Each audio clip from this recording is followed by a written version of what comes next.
He'll make an opening statement, and then if you can just raise your hand for questions, we'll bring you the microphone, and I'll turn it over to Coach. I was left up here from the game. Good to see you guys. We've obviously, it's Monday, we've turned our attention to NC State, but we had a chance yesterday to review the Tennessee State film, and it was really good. A lot of guys got to play, a lot of good teaching opportunities. Some of the takeaways from that game is we didn't start really crisp. There was too many mistakes in that first drive on both sides of the ball that we have to make sure we correct. Making sure from the very start of the game, we eliminate the missed assignments. We can't do that. But the guys played for 60 minutes with great effort, and I was really pleased with whoever came in the game, the effort that was displayed. Tennessee State was probably a little bit better of a team than we maybe even saw on film. I mean, they got a good football team and a lot of the talented players, and they did some things defensively and offensively that we really hadn't seen them display on film. And so we had to make some adjustments, and was really pleased at the adjustments that we were able to make. We talked about the 4th and 2 false start, what can't happen. It can't happen at short yardage situation where you got a chance to go for it on 4th down. Now all of a sudden we're in a punting situation, so we've got to be better there. But I was really pleased with the red zone offense and defense, and that's something we've been really talking about. We didn't have a great red zone defense last year, and I think they've done a really good job in these first 2 games of executing in the red zone. Offensively, we did a really good job in the red zone too. Offensively, I was pleased with the ball security. That was a challenge that, we had going into the week. We had to hand the ball to the official, and for the most part, we didn't obviously put the ball on the ground on the offensive side of the ball. And, Jaden Thomas is playing at a high level.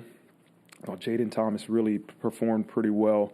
And I told Coach Rudolph, I think the offensive line, yes, we ran the ball well, but they protected the quarterback. And it was good to see. I know Steve took a hit or two, but it was really good to see overall the protection of the quarterback. And so, as we move forward from that game, the players of the game were on offense, Audric Estime, on defense, Howard Cross, and then special teams was Jason Anye with his big field goal block. And scout team players of the week were on offense, Sam Pendleton, on defense, Cole Aubrey, and then on special teams, Trey Reeder. And so that's recapping last game. This will be our first true road test, we know, as we get ready to go down to Raleigh, North Carolina, and play NC State. And we expect to be a very hostile environment.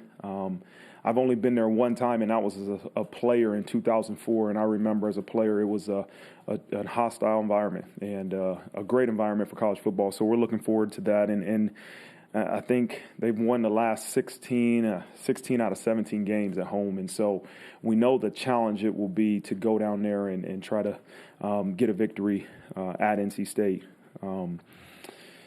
I don't know Coach Doran personally. I was at Kent State in 2012 when he was the head coach at NC State, and we faced each other in a MAC championship game. Obviously, I was just a linebackers coach, but that was the only time I really got a chance to go against him. And then I know he had time at Wisconsin, I think, when I was at Ohio State. And so look forward to getting a chance to meet him in person. And offensively, we faced, the offensive coordinator the past 2 years at Syracuse and at Virginia. And, it's the quarterback special. He is a really good player, Brennan Armstrong. I remember him because when I was at Cincinnati, we recruited him when he's from Ohio. We recruited him when I was at Cincinnati. And to see, his growth in college and what he's done at Virginia and now at NC State, he is extremely talented. They have a talented offense. They're really deep, I think, in the running backs room. They got multiple guys you'll see come in the game and really do a good job. Very similar to us in that running backs room. But we have to expect tempo. We have to expect multiple formations and an extremely talented offense. And defensively, Tony Gibson has done a great job for many years. I remember when he was at West Virginia and now the things he's done at NC State. I think last year they led the ACC in scoring defense. So we know the challenges they're going to bring. They're attacking, really aggressive team. You know, their two cornerbacks are going to be as good as you see. So we know that will present a huge challenge. And then special teams-wise, I was just talking to Coach Biaggi. I know Todd Goebel from my time at Ohio State. He was a GA when I was there as a player. And so they've always been solid and really good in special teams. So this is an entire package as a football program that will present a great challenge to our team, and we're really looking forward to beginning our prep starting today as we move forward. So with that, I'll open up for questions. We will start far right, second row, Tom Noy. Marcus, in addition to the red zone defense you mentioned, through 2 games, what is it about this defense that has kind of maybe surprised you? I don't know if I would say surprised, because I've really believed the second year of the same scheme, the same coaches, our players are truly understanding the details of the defense, and now they've been able to go out and execute. Both weeks, it's been the first game for the opponent, and so we've seen some things that you haven't been able to prepare for. But the thing that's impressed me the most is the ability to get to the sidelines, get it corrected, and go out there and really go out and execute. How has this program been able to win 28 straight games against the ACC? The majority of those wins were before I was here, but I think it speaks to Notre Dame and the football program and the players it attracts, and really the excellence in our program, right? And over history. Again, I didn't know that number, but that's a lot, you know, and that spans over many years. And credit to the coaches, Coach Kelly, that had the majority of those wins, right, and what he's done here. And so we have to just focus on this one, man, you know, and not trying to give you a coach speak, but this is the one that's important. Down in front on your left, Tyler Worka. Marcus, Sam has had his struggles against NC State, so I'm curious, how much do you look at what he did specifically in those games, if at all, what NC State's defense did, and what is that conversation like with him going against a team that's kind of had his number? Yeah, I don't know if he had. I don't know what happened when he was at Wake Forest, but I bet you he'll probably look at it, right? I don't know how much we'll study that as much as we'll study what they did versus UConn and what they've done in the past year or so. And so, again, this is not many quarterbacks have been very successful against this defense. So we got to make sure our plan is really clean, and you don't want a huge plan. Like, let's be confident what we're doing. You know, it's a unique defense to 3-3-5, and it's not something you see every day. So we have to make sure our plan is nice and tight, and our guys can go out and go do their job. We'll take a stab at the injuries here. An update on Gabriel Rubio's status, how Devin Ford is doing, and then Drake Bowen was ruled out as well. Just curious what he's dealing with. Gabe Rubio is still out. You know, he had an arthroscopic surgery, so he should be back in another couple weeks. Devin Ford is still, he had a concussion, so he's in concussion protocol. Don't know the status yet, and that'll be a day-by-day thing. Drake Bowen should be back this week. And then I don't know if you guys, Matt Salerno had a lower leg injury, and he'll be out for an extended period of time, multiple weeks. I don't know really when he'll be back, but yeah, he definitely had an injury from the game. Third row on your right, Tim O'Malley. Coach, when you're dealing with a running quarterback like Brennan Armstrong, I think he has almost 100 first downs that he's rushed for. About 80% of those are scrambling. How does it change? Does it change your defensive structure? Is it actually a situation where people use the word spy? I know that obviously would compromise other parts of your defense. How does it change when you know he is a scrambling threat as much as he is throwing? I just think it's the mindset of your guys that are rushing, right? And we can't have guys behind the quarterback. We can't give him vertical lanes to step up and escape from. But it's a double-edged sword, because I don't want 4 guys spying the quarterback, right? And having a QB spy is something you'll have every game. But it's a mindset of understanding we have to be controlled in our rush. We can't be out of control and end up behind the quarterback and give him those lanes to escape from. But we're going to have to keep him in the pocket, right? And it's something we didn't do a great job with at Tennessee State. I mean, he got out of the pocket a couple of times, both quarterbacks, and so we got to do a better job there. But it's just a mentality and a mindset. Like, we have to be aggressive, but we can't be out of control where we end up behind the quarterback. Last year we spoke with Coach Golden at length about the red zone struggles, but notably some of the goal to go where he said, we win a lot of downs. We don't first down, second down, but sometimes not third and sometimes not fourth.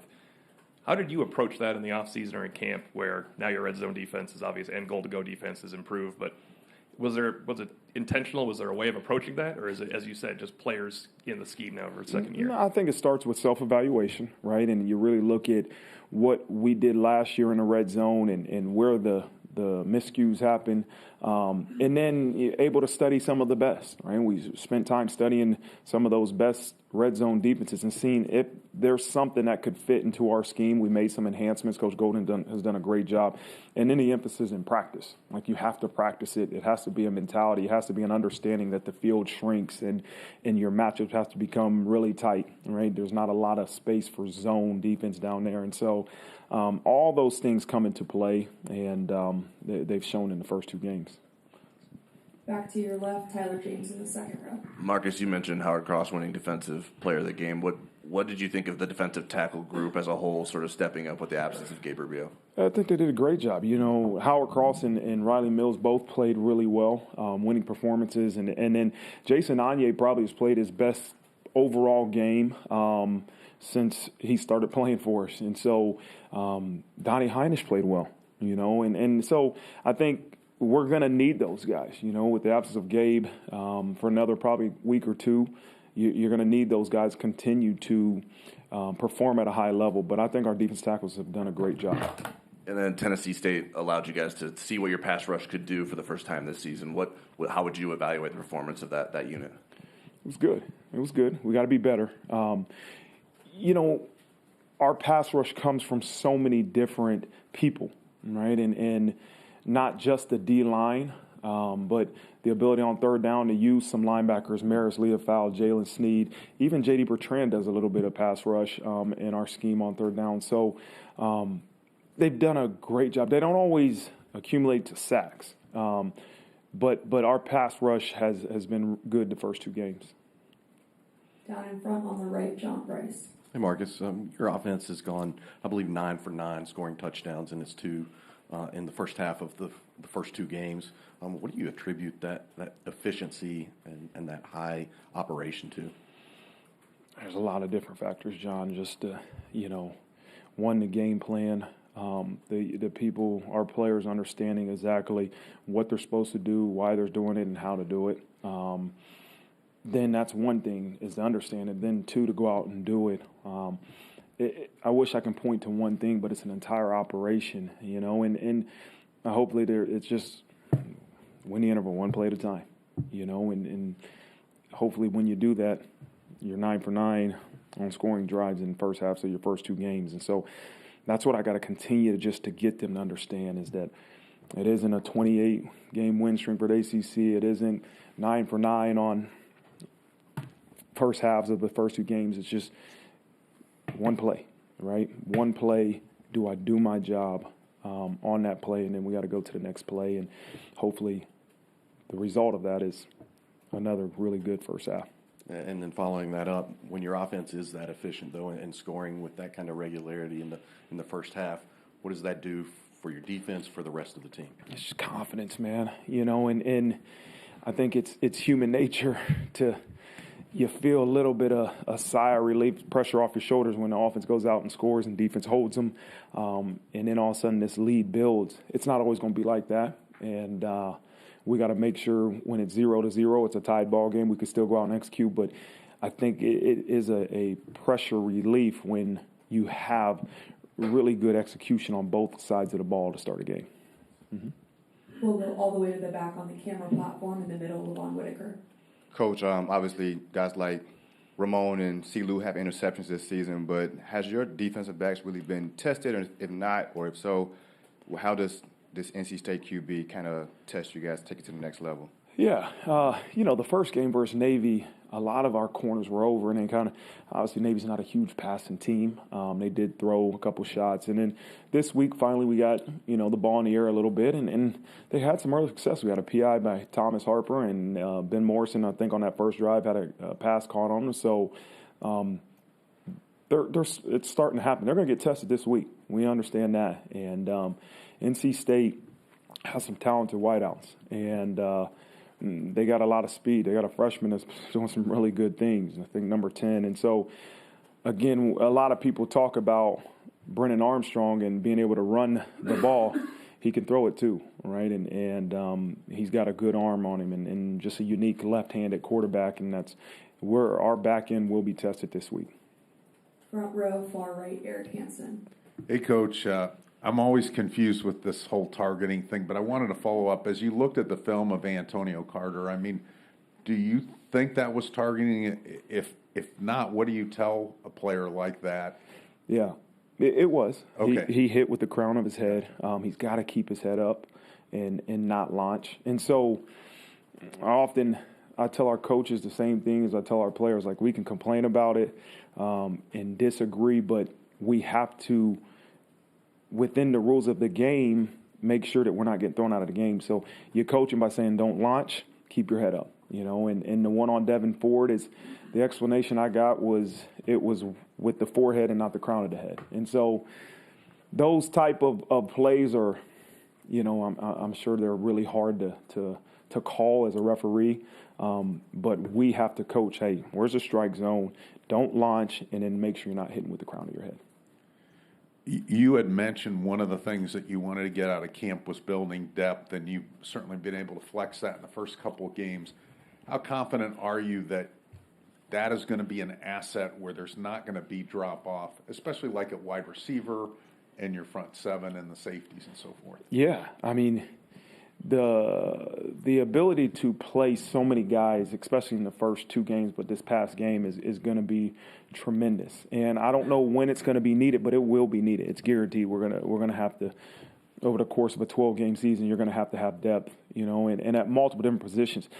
For me, for Steve Angeli to go out and perform the way he did, I was extremely pleased. All right, to go back, and I know we kind of talked about it after the game.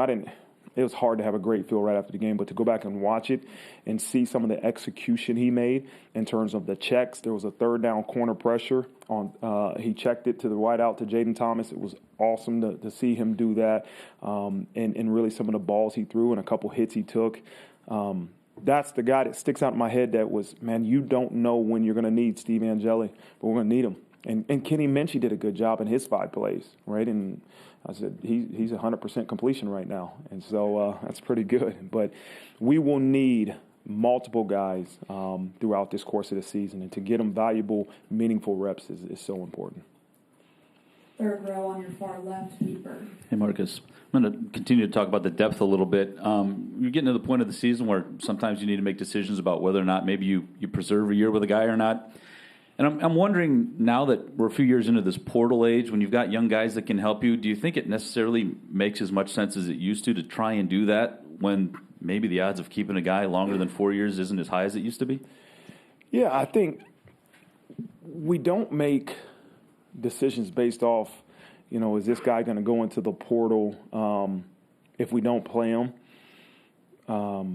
But we do make decisions based off I don't care if he's young or not, if he can help us, play him, get him in the game. And those are weekly conversations we have. We talk weekly about, hey, this freshman is at 2 games, he's at 3 games. Okay, before we get to 4, is this a guy that we want to save if we can, or can he help us? And we're going to play him. And so it's a little bit of credit to the high school programs. Kids are coming in more and more college ready and developed. And if they can help us win, we got to get them in the game. You talked a little bit about Sam's experience with NC State, saying that you may not look at his old film, but I'm wondering, is there value to him having been in that stadium, seeing that defense, and how much do you think maybe the offense needs to lean into that? Yeah, I think he can he can talk to the entire team about the experience of playing at NC State, and obviously to the offense about what the real game will be like. And so I've always said there's no substitution for experience, and his experience, no matter good or bad, playing at NC State or playing against this defense will be valuable this week.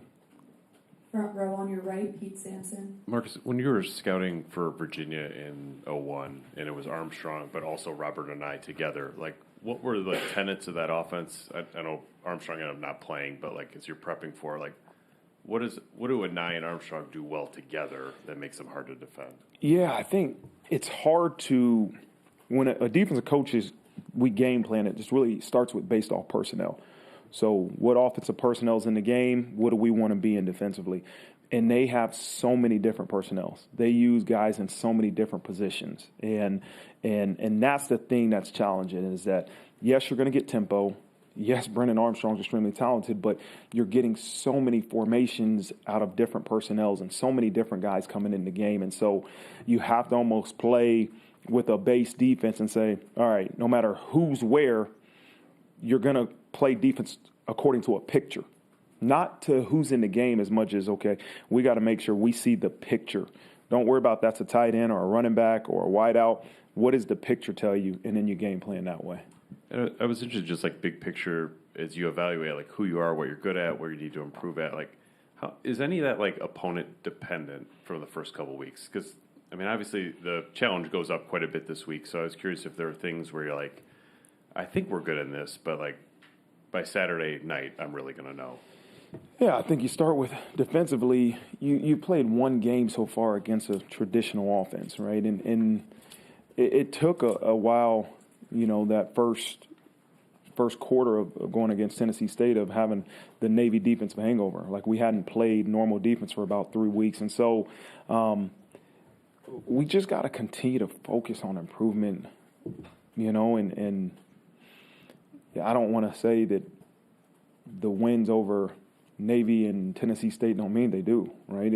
But more than the wins, it's looking at us internally and saying, okay, did we execute on this assignment? Why or why not? And that was the challenge I had for the coaches. I want to know why he MA'd.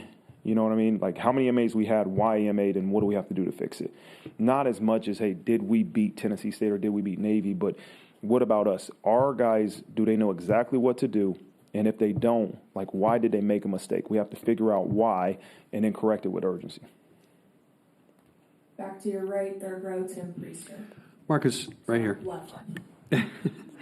All coordinators in their second year talk about the advantage of the second time through.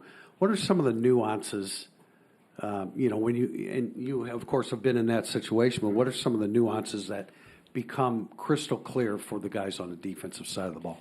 Well, I think there's small checks, not small, I don't want to use that term small, important checks that you can make based off of formations that you see that when you're in a new defense,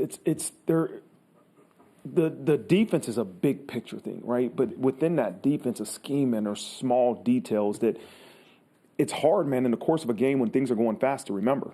You're trying to remember where to get a line. You're trying to remember what's your assignment, where your eyes go. Well, there's also small checks that would really help your defense if you make them based off an offensive picture. This year, you're seeing it the second year. Okay, this is the formation. Okay, make this check. That's the formation, make this check. That will put your defense in a better situation to have success. And so what you're seeing is that our guys aren't missing those checks because it's the second year of seeing the exact same formations, maybe not the same formations, but having the same calls defensively and being able to make those checks. My second question is, man, if you don't need that sport coat Saturday night, I would like to wear it. It'll fit with that shirt you have on, man. It looks good. It looks good. Our last question will be on your left, Mike Bernardino, second row. All right, hey Marcus. How you doing? How are you?